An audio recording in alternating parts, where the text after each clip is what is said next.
I'm so excited I can barely stand it. Today we're meeting bears on the Reptile Parties YouTube channel.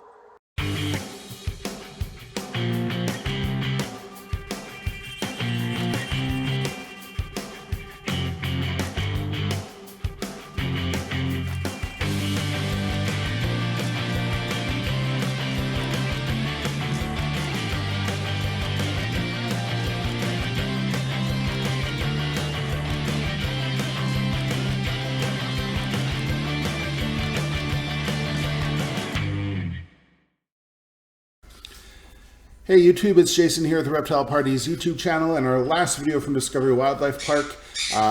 We were so caught up in the moment and the experiences that we didn't really do any like the formal talks and starts and stops with the videos. We kind of just forgot, and then I got home and was like, oh no. So I'm doing them from the lobby of my facility here in Calgary that we are currently working on getting ready to open in the fall, and we'll have more information on that as things progress.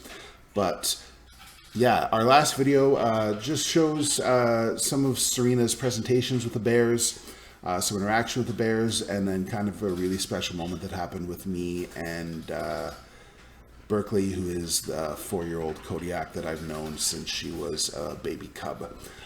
So enjoy this video, and we'll be back at the end. Has an extremely sad story.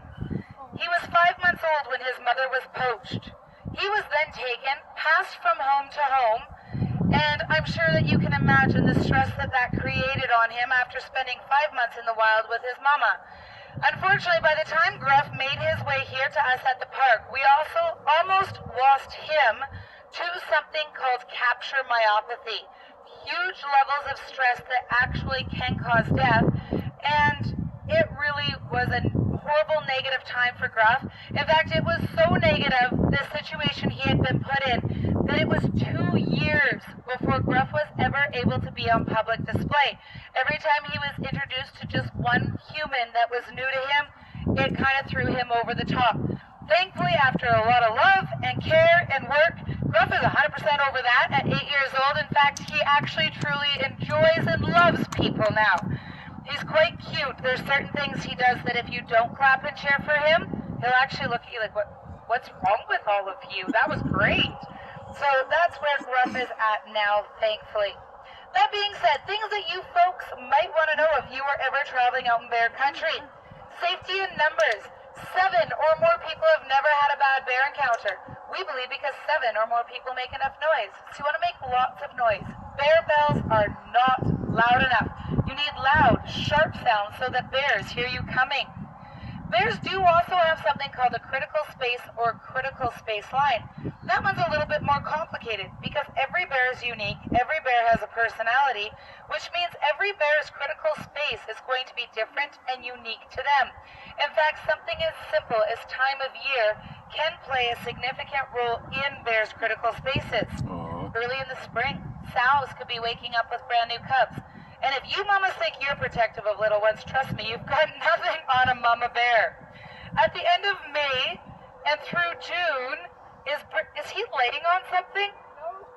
Oh, he's just being weird. Okay, sorry, I was just checking to make sure. At the end of May and through June is breeding season. Bears are distracted, focused on other things. Going into the end of July, bears start to go into something called hyperphagia. It's a great big word that means need to eat, put on enough calories to survive winter hibernation. And in September, hyperphagia kicks in full force. The bears in the wild will do anything for the smallest piece of food. September is also the month with the most recorded bear attacks. And of course, in the winter, in our climate, bears hibernate. That being said, just because they're hibernating doesn't mean we don't ever see them. There's lots of times even here at the park that the bears like to get up, maybe get a good stretch in, do some sunbathing, and then go back down. So at any time of year, there is a possibility you could see a bear. So when we talk about that critical space, just always remember, if you see a bear in the wild, to back up and give them more room, because we don't know how much they require. Sorry, Gruff. Asset to have if you're going to spend any amount of time out there. Other little things to keep in mind: if you're fishing, do the cleaning of the fish down at the water's edge opposed to up at the campsite. That is a smell that could also attract bears. We do not want to tinkle where we tent. That is full of pheromones that can also attract bears. And if you're going to take dogs with you into bear country, it is a very good idea to keep them on a leash. They're notorious for going out, ticking off wild bears, and then bringing them back to us people to help them deal with that situation. Gruff actually taught himself something 3 days ago, and that's to put that ball in that box. I didn't actually teach him to do it. He did it on his own. We kind of figured if we could teach Gruff to clean up toys, then all of us should have no excuse why we can't clean up our toys. What do you think? No. Well, you know, put your laundry away or empty the dishwasher. You know, if he can manage this, I think, says me who never puts her laundry away. Years old. And she usually is quite the suck, to be honest. But the really important thing that we need to focus on, why we are here, is the difference between the black bear and the grizzly bear at a glance and in the shape alone. Remember, the color and size mean absolutely nothing. So what do we see different in only her shape? Yes, the big huge hump right here, that's actually a huge muscle.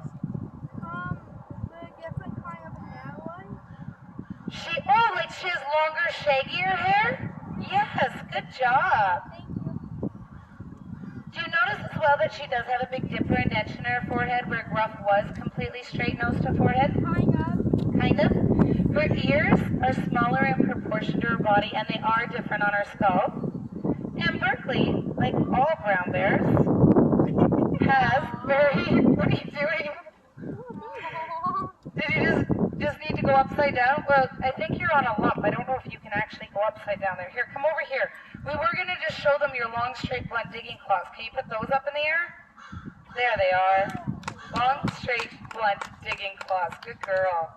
So that is how we tell the difference between a black bear and a grizzly bear at a glance and in shape alone. So hers might not be as intense as somebody that was trying to break something bigger, right? Yeah. Although if you ever need the Heimlich maneuver, I don't think the size of the body's going to matter. She's got this ribcage, well, that might be a concern. Right? If you have a choke, though, I don't think I'm going to be able to help you. I don't know if I take it. You want to say goodbye to everybody before we go meet the babies? Yes, of course you have to hold your toe while you wave. Why wouldn't you? Yeah. Can I have a high five? Thank you. A bamboozle and a low five? Thank you, Berkeley. You are so dainty. All right, we're going to take...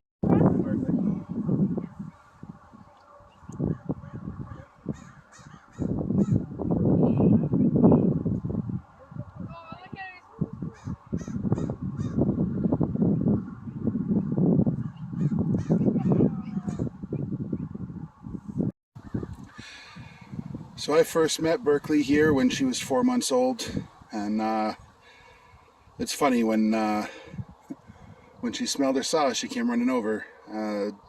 Serena thinks that she probably remembers me. She definitely was very affectionate when she was younger, and of course she got big and you couldn't get as interactive with her, but that's, you know, one of the things about my job is this gives me opportunities to interact with animals that I don't necessarily get to. And the great thing about Discovery Wildlife Park here is the fact that they focus so much on bear safety. Their bear presentations are entirely about, you know, how to recognize a grizzly and how to recognize a black bear, how to what to do to if you see one in the wild, how to protect yourself, things like that, which is an awesome message. But yeah, she's such a big, beautiful bear. Aren't you, Berkeley? Are you a big, beautiful bear?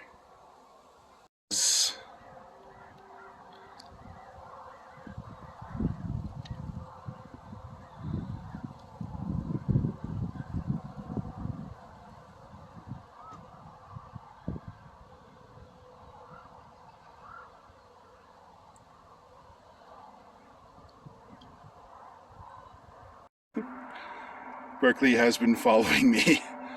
We walked all the way around the enclosure, the habitat, and here she is. Nice Kodiak bear. Largest bears on earth. So cute with her scratching. Showing off. I gotta admit, guys, this is actually a pretty cool moment, because the second that she saw or smelled us, she came running over, and we basically walked with her around the enclosure, and she did her back scratches and followed us. And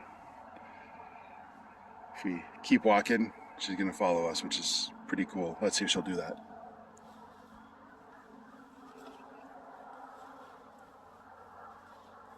Come on, Berkeley. Come on. Don't prove me wrong.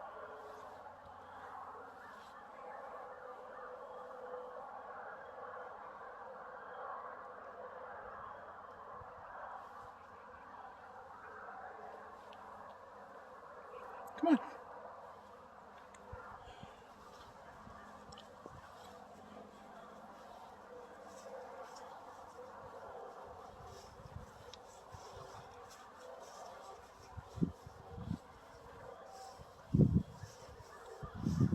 It's a nice big pond there to play in. Second I stop, down she goes. Like, that's...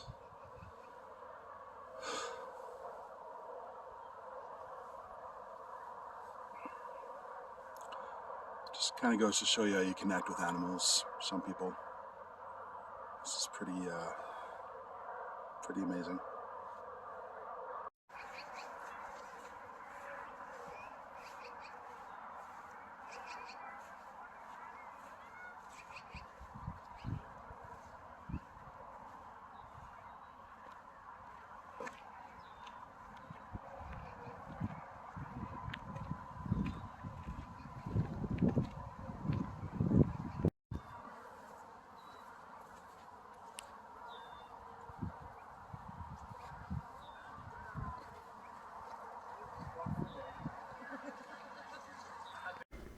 So Discovery Wildlife Park is in Innisfail, Alberta. Fantastic facility.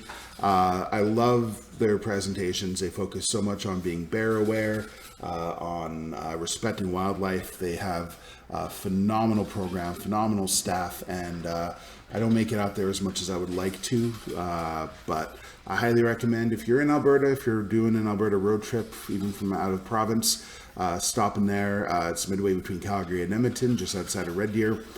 They've been around a long time, and just the experiences you can have with the animals and seeing them up close, and you can get pictures with the bears behind a fence, but they're tame. They're as tame as a bear can be.